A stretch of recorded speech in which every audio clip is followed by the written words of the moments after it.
What happened when my abusive coach found out my dad is a street boxer? Coach Brennan grabbed my shoulder during water break and squeezed hard enough to leave bruises. He leaned close so only I could hear and said, if I missed another layup during practice, he'd make me run suicides until I puked.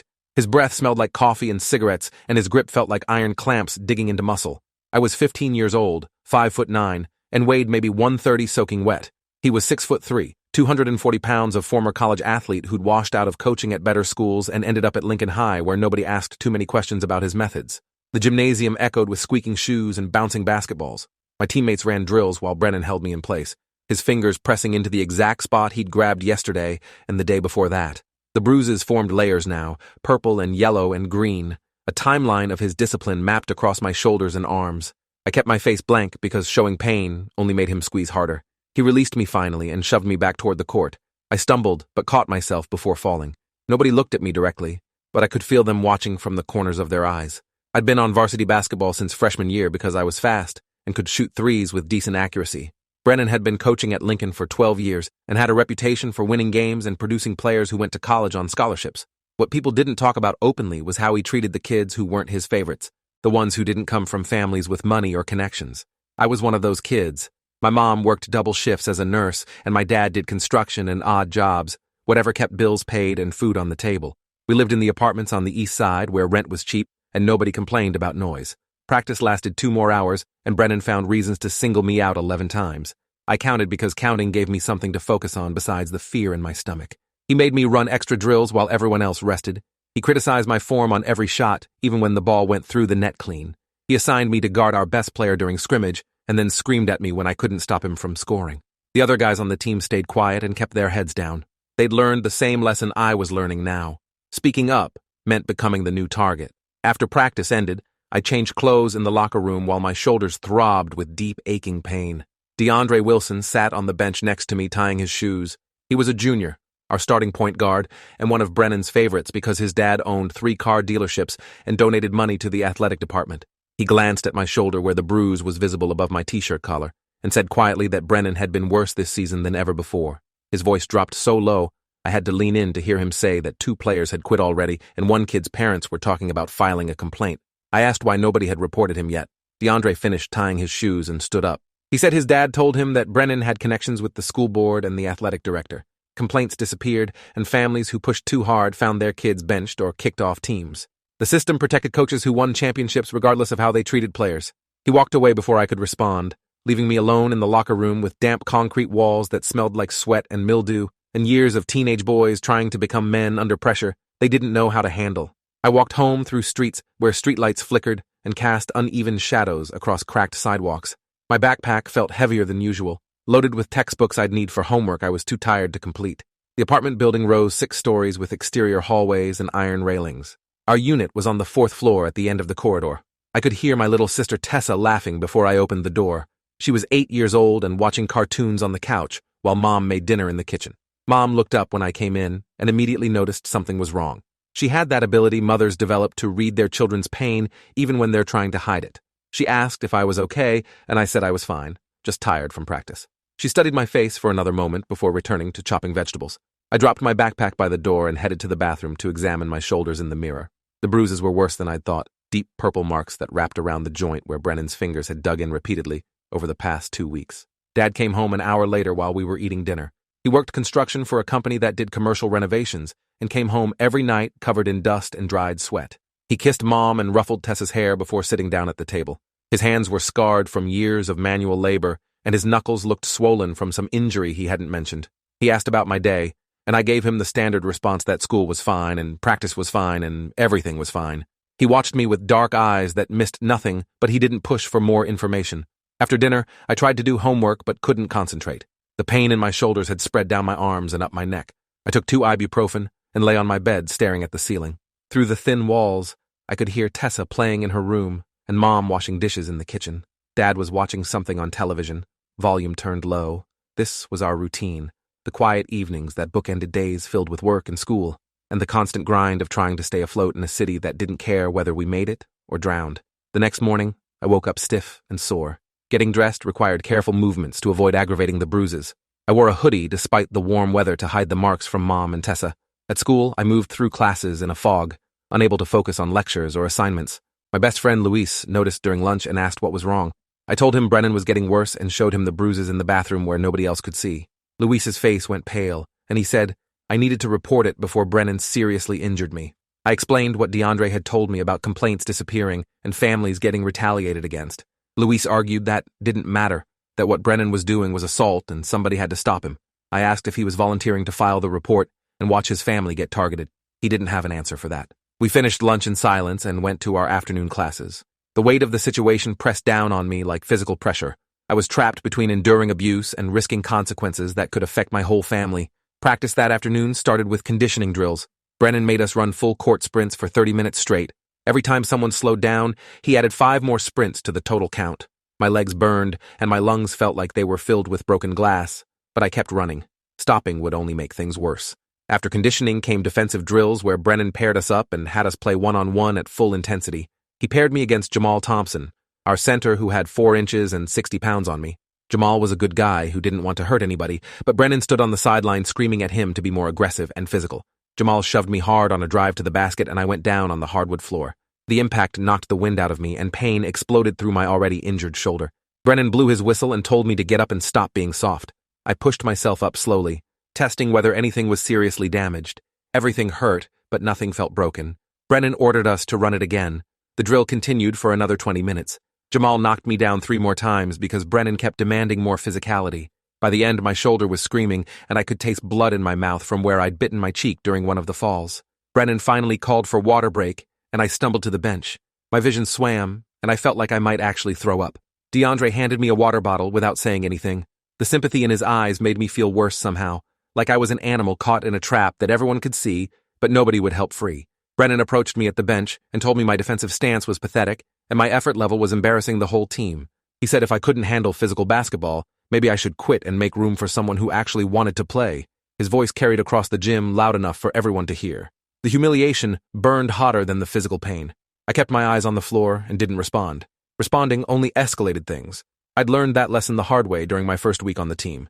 After practice, I limped to the locker room and changed clothes mechanically. Every movement sent fresh waves of pain through my body.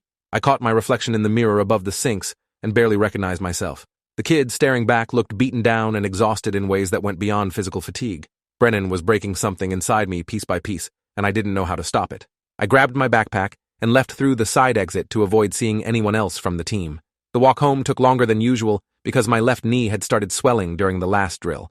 I favored it without thinking and developed a slight limp. People on the street glanced at me and looked away quickly, not wanting to get involved in whatever trouble they assumed I'd found. At the apartment building, I climbed the stairs slowly, using the railing for support. Inside our unit, Mom was helping Tessa with homework at the kitchen table. She looked up, and her expression shifted immediately from focused to alarmed. She asked what happened to me. I tried to brush it off as a rough practice, but she wasn't buying it. She stood up and walked over, examining me with the practiced eye of someone who'd spent 20 years in emergency rooms treating injuries. She pulled up my sleeve before I could stop her and saw the layered bruises on my shoulder. Her face went very still and very calm in the way that meant she was actually furious, but controlling it for my sake. She asked in a quiet voice if my coach did this to me. I didn't answer right away. Part of me wanted to lie and protect everyone from the complications that would follow if the truth came out, but another part was so tired of carrying this alone. I nodded once and watched my mother's expression transform into something I'd never seen before. She told Tessa to go to her room and do her reading. Tessa protested, but Mom's tone left no room for argument. Once Tessa was gone, Mom turned back to me and asked how long this had been happening. I told her the truth. 2 weeks of escalating physical abuse disguised as coaching. The bruises, the excessive drills, the public humiliation, the culture of fear that kept everyone silent. Mom listened without interrupting, her jaw getting tighter with every detail. When I finished, she said we were calling the police and filing a report immediately. I panicked and explained what DeAndre had said about complaints disappearing and families facing retaliation. Mom's expression didn't change. She said she didn't care about retaliation, that what Brennan was doing was criminal assault and she wouldn't let it continue. We were still arguing when Dad came home. He walked into the kitchen and immediately sensed the tension. Mom explained the situation in clipped, angry sentences, while I stood there feeling like I was 6 years old again and had disappointed them both somehow. Dad's face went through several emotions in quick succession.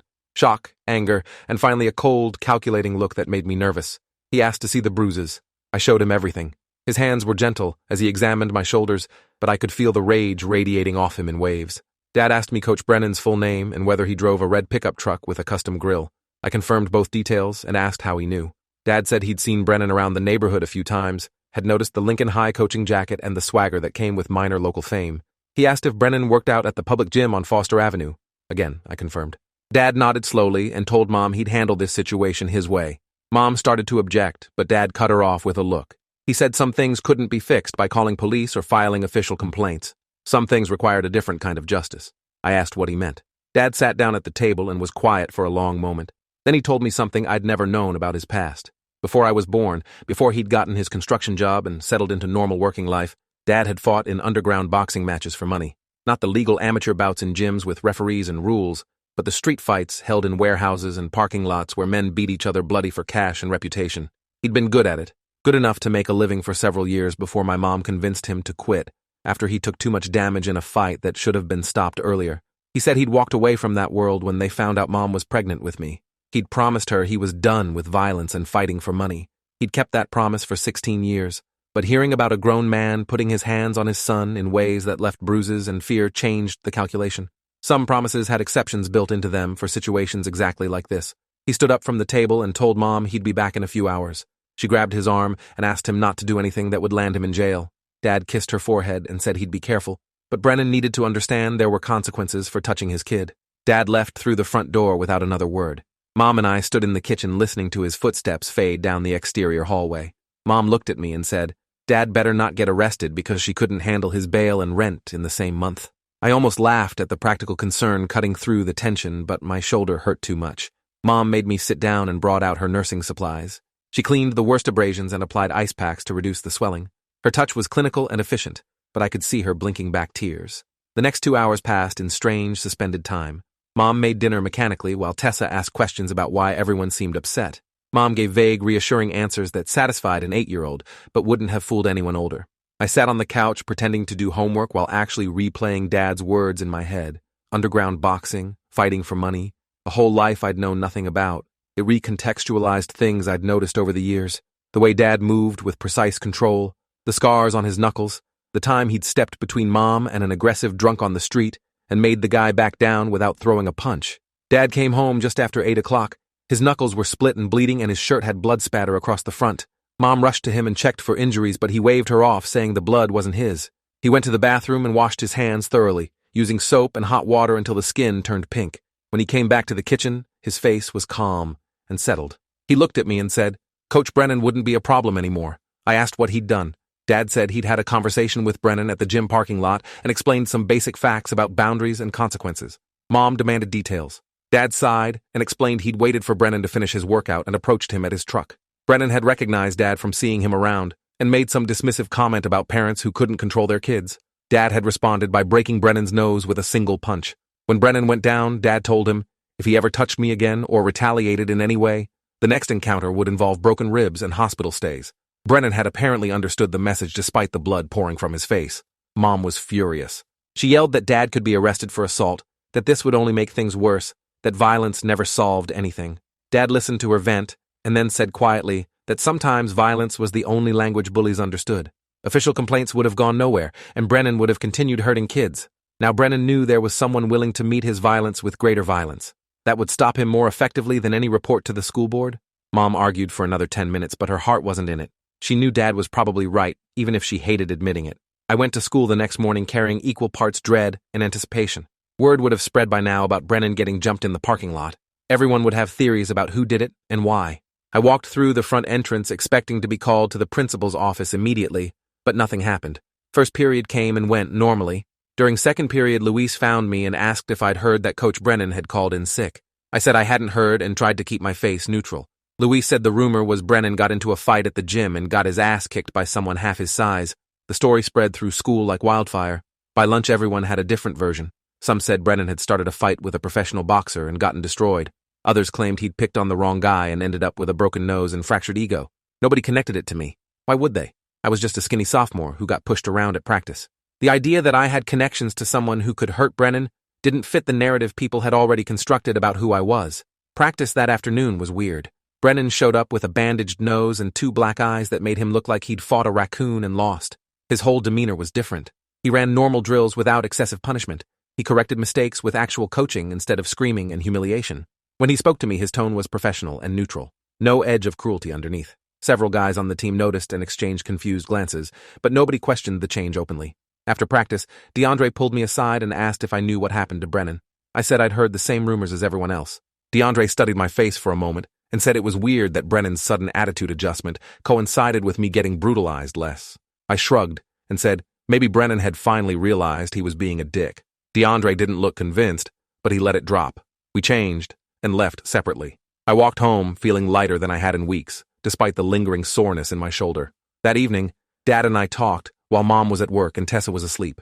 He explained that handling Brennan with violence was a temporary solution, but I needed to understand the broader problem. Coaches like Brennan existed in every sport and every school. They abused their authority because systems protected them and families were afraid to fight back. Breaking Brennan's nose stopped him from hurting me, but didn't address the structural issues that let him abuse kids for 12 years without consequences. Dad said, if I wanted real change, I needed to document everything and build a case that couldn't be ignored or buried. I asked how I was supposed to do that when complaints disappeared and families faced retaliation. Dad said I needed to be smarter than the system. Keep detailed records of every incident with dates and witnesses. Take photos of injuries. Record conversations if possible. Build evidence that was so overwhelming the school board couldn't dismiss it without obvious corruption. Then present it to people with actual power, not just local administrators who had incentives to protect their coaches. Dad mentioned a lawyer he knew who did pro bono work for families who couldn't afford representation. She'd helped workers file complaints against employers who violated safety regulations. She might be willing to help if the evidence was solid. Over the next 2 weeks, I followed Dad's advice. I kept a journal documenting every practice, including what drills we ran and how Brennan treated different players. I took photos of bruises and injuries using the camera on my cheap phone. I talked to teammates and got them to share their own experiences with Brennan. Most were reluctant at first, but seeing someone finally pushing back gave them courage. Jamal told me about stress fractures in his foot that Brennan forced him to play through. Luis mentioned a friend who'd quit the team last year after Brennan grabbed him by the throat during practice. The pattern that emerged was damning. Brennan systematically targeted players from poor families or single-parent households, kids whose parents worked multiple jobs and didn't have time to attend games or ask questions about practice, kids who wouldn't be missed if they quit. Meanwhile, he treated players like DeAndre with favoritism and protection, knowing their families had resources and connections to cause problems if pushed too far. It was calculated abuse based on economic discrimination, and Brennan had been getting away with it for over a decade. I gave all the documentation to Dad, who passed it to his lawyer friend Veronica Okafor. She reviewed everything and called a meeting at her office. Mom came with me. Veronica laid out our options in clear terms. We could file a civil lawsuit against Brennan and the school district for creating an environment that allowed abuse. We could report to state athletic associations and educational oversight boards. We could take the story to local media and force public attention. Each approach had risks and benefits, but all required us to go public and withstand the backlash that would follow. Mom asked if this would affect my ability to play basketball. Veronica said probably yes, at least at Lincoln High. Brennan would likely be suspended during investigation, but the administration would resent us for creating problems.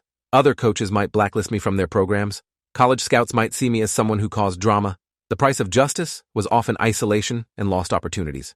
That was the calculation families had to make when deciding whether to fight powerful institutions or accept abuse as the cost of participation. I said I wanted to move forward regardless of consequences. Playing basketball under Brennan wasn't worth the physical and psychological damage. If speaking up meant losing opportunities in the short term, that was better than letting Brennan continue hurting kids who came after me.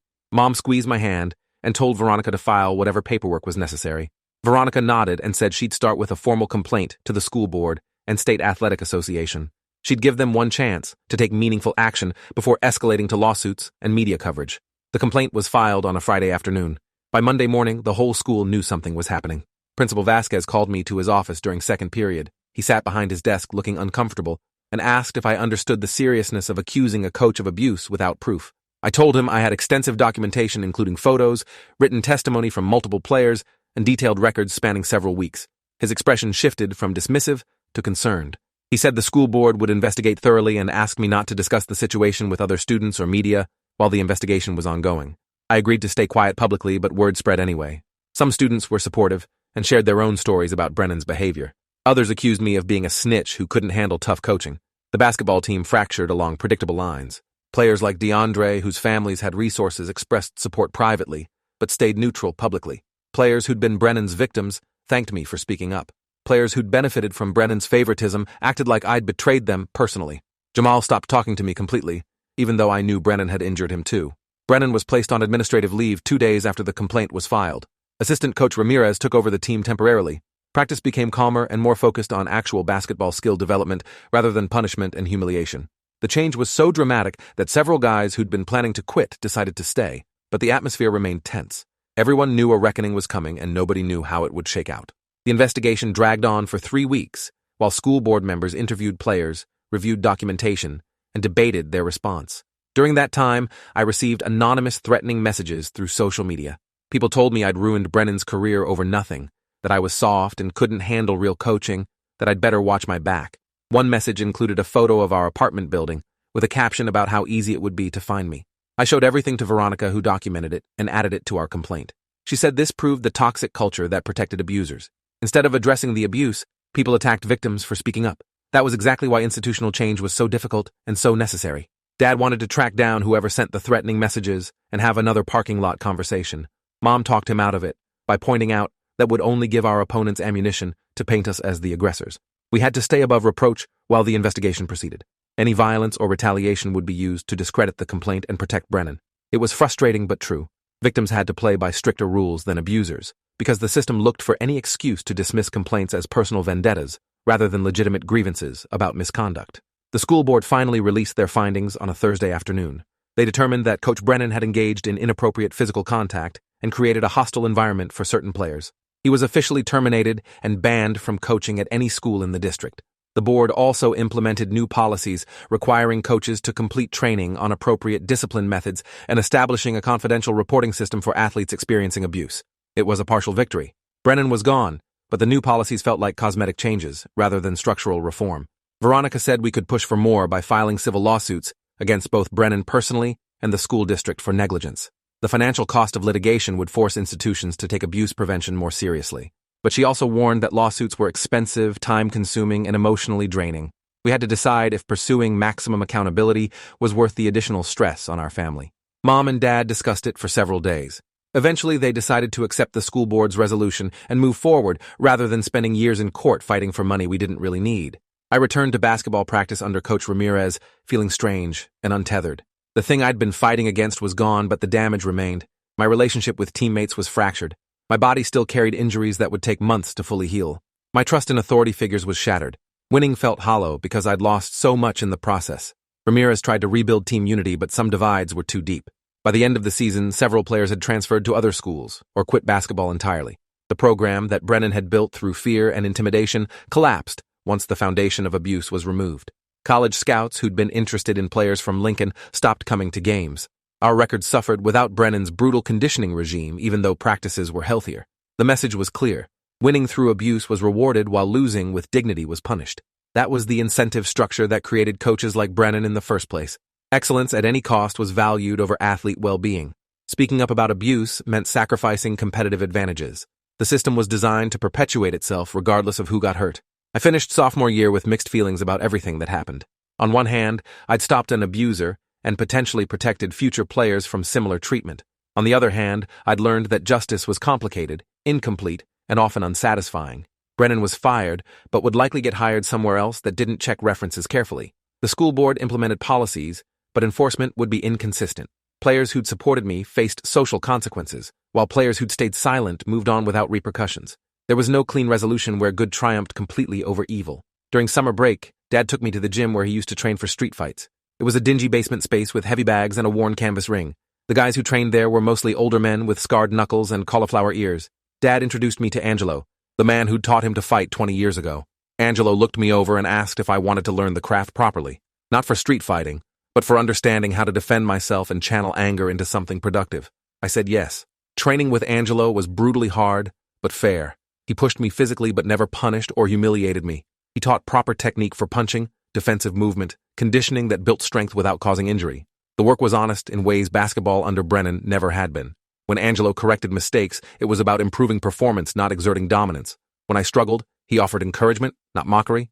The gym became a place where I could process trauma through physical exertion, while learning skills that made me feel less vulnerable. Word got around that I was training, and several guys from the basketball team asked if they could join. I brought Luis first, then Jamal, who'd finally admitted that Brennan had crossed lines with him too. Soon, we had a regular group of 5 players meeting at Angelo's gym 3 times a week. We ran drills and sparred and built a different kind of team unity based on mutual respect rather than fear. Angelo watched us with approval and told Dad we were good kids who'd been failed by adults who should have protected us. That was the real crime. Not that bullies existed, but that institutions enabled them. Junior year started with cautious optimism. Coach Ramirez had spent the summer recruiting players who'd left and rebuilding the program's culture. The new team was smaller but healthier. Practices focused on skill development and strategy rather than punishment. We lost more games than Brennan's teams had won, but nobody missed the abuse. Scouts gradually returned once they realized Lincoln still had talent despite the coaching change. Life moved forward, even though scars remained. Brennan resurfaced at a private school 40 miles away that apparently didn't care about his termination. Veronica found out through her network and considered filing complaints with their administration, but ultimately decided we'd done what we could. You couldn't save every kid from every abuser. All you could do was fight your own battles and hope the example inspired others to do the same. I hated that Brennan was coaching again, but recognized the limits of our power. At least his new victims would have our documentation as precedent if they needed to file complaints of their own. Dad's intervention in the parking lot was technically assault, and Brennan could have pressed charges. He never did. Veronica suspected Brennan knew that criminal proceedings would expose his abuse to public scrutiny and destroy his career completely. Taking a broken nose and staying quiet was the better option for him. That grim calculation was probably the only reason Dad avoided jail time. The threat of mutual destruction kept both sides from escalating further. It wasn't justice exactly, but it was the closest approximation available within our constraints. I graduated high school with decent grades and a basketball scholarship to a state university 2 hours away. Not a major program, but a legitimate opportunity to play college ball and get an education without crushing student debt. The scholarship was partial, covering tuition but not housing or meals. Mom and Dad would still need to work extra shifts to support me, but it was manageable. I accepted the offer knowing I'd earned it through actual skill rather than surviving abuse. That distinction mattered more than prestige or money. The summer before college, I returned to Angelo's gym and helped train younger kids who were starting boxing. Some had experienced abuse from coaches or teachers or family members. Others just wanted to learn how to defend themselves in a world that felt dangerous and chaotic. I taught them what Angelo had taught me about technique, conditioning, and channeling anger into productive motion. I also taught them about documentation and reporting systems and how to identify when authority figures crossed lines. Physical skills were important, but knowledge was power. My last conversation with Dad before leaving for college happened on the apartment balcony overlooking the city. He asked if I regretted speaking up about Brennan despite everything it cost. I thought about it honestly before answering. The short-term consequences were harsh. Fractured friendships, lost opportunities, ongoing threats from people who valued winning over ethics. But the alternative was suffering in silence while Brennan destroyed more kids. I told Dad I'd make the same choice again, even knowing how it turned out. Some battles were worth fighting regardless of whether you won completely. Dad nodded and said he was proud of me for having courage he'd never had at my age. Then he reminded me that the world was full of bullies in different forms, and I'd faced them my whole life. Learning to fight back, whether through documentation or legal action or occasionally parking lot confrontations, was essential survival skill in a system designed to protect power rather than people. College brought new challenges and new coaches with different methods. Some were excellent, some were mediocre. None were abusive like Brennan. I played 4 years of basketball, earned a degree in sports management, and worked with university administration to improve athlete advocacy programs. The experience with Brennan shaped my career path in ways I hadn't anticipated. Fighting institutional abuse became not just personal survival, but professional calling. Last I heard, Brennan got fired from the private school after another family filed complaints similar to ours. He's working at a sporting goods store now, no longer coaching. That's not perfect justice, but it's something. Sometimes small victories are all you get. Thanks for watching till the end. Make sure to subscribe and like to not miss the next story.